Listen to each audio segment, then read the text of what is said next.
সে আখলাক জানে। আমরা সবাই জানি সত্য কথা বলা এটা ভালো কাজ, আমানতকারিতা ভালো কাজ, মিথ্যা কথা খারাপ কাজ, জুলুম করা খারাপ কাজ, অন্যের মাল আত্মসাৎ করা খারাপ কাজ, মাল সঠিক উপায়ে অর্জন করা, সুদ পরিহার করা, ঘুষ পরিহার করা, এগুলো খারাপ, এগুলো করতে হবে, এগুলো ভালো। আর বিপরীতগুলো খারাপ, এগুলো সব জানি না আমরা? তো জানি। তো বুজুর্গ বলেন যে বুয়ারি সিনা জানে কিন্তু তার আমলে নাই। আমার উদ্দেশ্য হলো তার আমলে নাই, তার চরিত্রে নাই, তার কাজকর্মে প্রকাশ পায় না। মানুষ বড় পণ্ডিত হইতে পারে, বড় জ্ঞানী হইতে পারে, বড় আখলাকের আলেম হইতে পারে, কিন্তু তার কথা, তার আচরণে যদি এগুলো প্রকাশ না পায়, তাহলে এই আখলাক জানার ভিতরে কোনো কামিয়াবি নেই। এটা হলো বুজুর্গের উদ্দেশ্য বলা।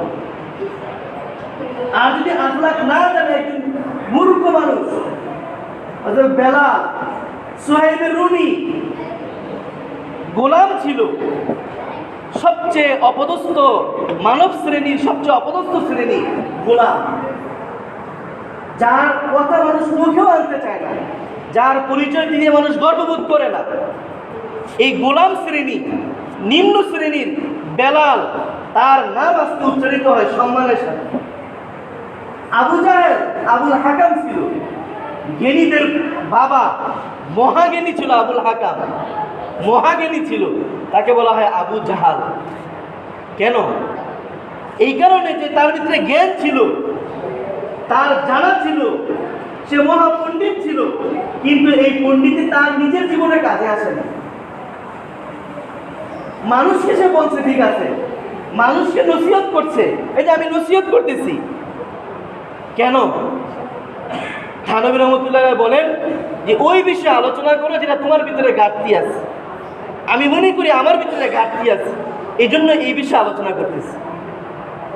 আমি বলতেছি এই জন্য কি আমি বড় আখলাকওয়ালা হয়ে গেছি? না, এই বলাটা সফলতা না। হয়তো আমার বলার দ্বারা একজন মানুষ কামিয়াব হয়ে যেতে পারে, আমি ধরা খেয়ে যেতে পারি।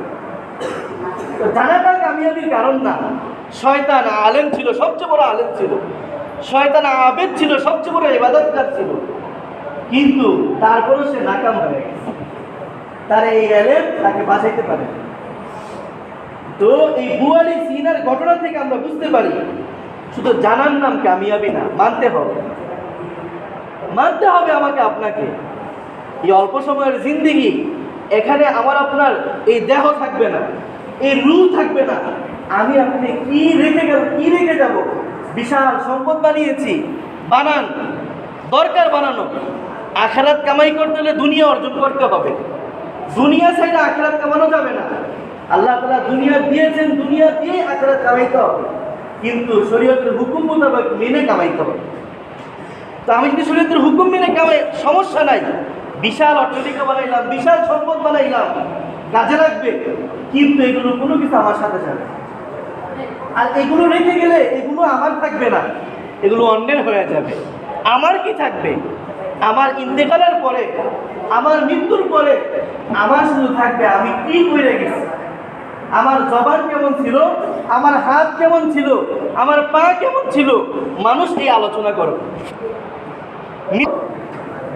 কোরআনে কারীমের চরিত্র কোথায় দেখাবো? এক নম্বর জায়গা হলো আমার ঘরের ভিতরে আমার চরিত্র দেখানো। আল্লাহ রাসূলের ব্যাপারে আছে, ঘরের ভিতরে আল্লাহ রাসূল কিভাবে থাকতেন?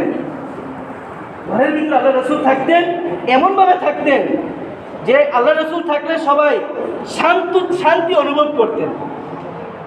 ঘরে আল্লাহ রাসূল থাকলে সবাই নিরাপত্তা ভাবতেন। বাহিরে গেলে বন্ধুর সাথে থাকলে বন্ধু মনে করতো আমি নিরাপদ, প্রতিবেশীর সাথে থাকলে মনে করতো আমি নিরাপদ। আল্লাহ রাসূল যখন যেখানে থাকতেন, যার সাথে থাকতেন, আল্লাহ রাসূলের সাথে যতক্ষণ থাকতেন ততক্ষণ সে নিজেকে নিরাপদ ভাবতেন। এটা হলো উত্তম চরিত্রের ফল। এখন আমি আপনি চিন্তা করি, আমাকে আপনাকে দেখলে আমার পরিবার আতঙ্কগ্রস্ত হয় কিনা, আমার ছেলে, আমার মেয়ে, আমার স্বামী, আমার স্ত্রী, আমার ভাই, আমার বন্ধু আমাকে দেখলে সে দৌড়ায় কিনা, আমার থেকে দূর করে কিনা, আমি পরীক্ষা করে দেখি। অন্য কেউ আপনাকে উপদেশ দিতে হবে না, প্রত্যেকে নিজে নিজের উপদেশ দাতা হয়ে যান। নিজেকে নিজে জিজ্ঞেস করেন যে আমার অবস্থানটা কোন পর্যায়ে গেছে। আমার অবস্থানটা কোন পর্যায়ে গেছে, আমার করণীয় কি। আল্লাহ তাআলা কোনো জায়গায় এরকম বলেন না। আমি প্রায় সময় বলি যে বান্দা তুমি তোমার কি কি হক আছে এগুলো চেয়ে চেয়ে চেয়ে চেয়ে নাও, না নিলে কাল কিয়ামতের মধ্যে তোমাকে জবাবদিহিতা করতে হবে।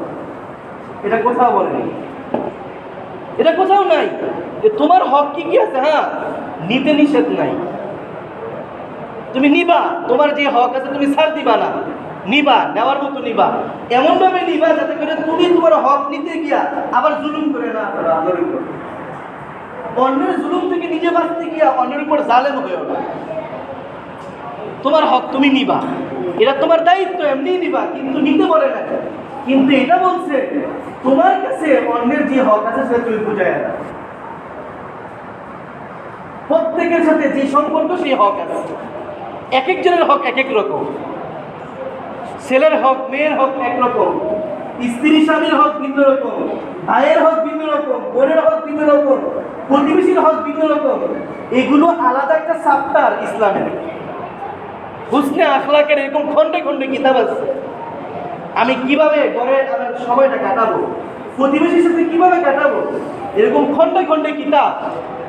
আমরা কয়টা জানি আর কয়টা মানি, কয়টা পালন করি। এটা হলো আমার আপনার দায়িত্ব। কেন আজকে অশান্তি, ঘরের ভিতরে অশান্তি, বাহিরে অশান্তি, সব জায়গায় অশান্তি। কেন অশান্তি? অশান্তির মূল কারণ আমরাই।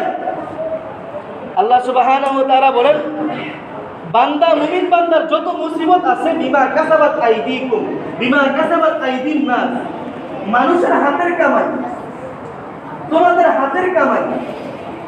তোমরা কোনো কাজ করেছো, কোনো অপরাধ করেছো, ফলে তোমার অশান্তি আসছে, ওটা তুমি শুধরায় ফেলা। এই সবগুলো আখলাকের চ্যাপ্টার অনেক লং।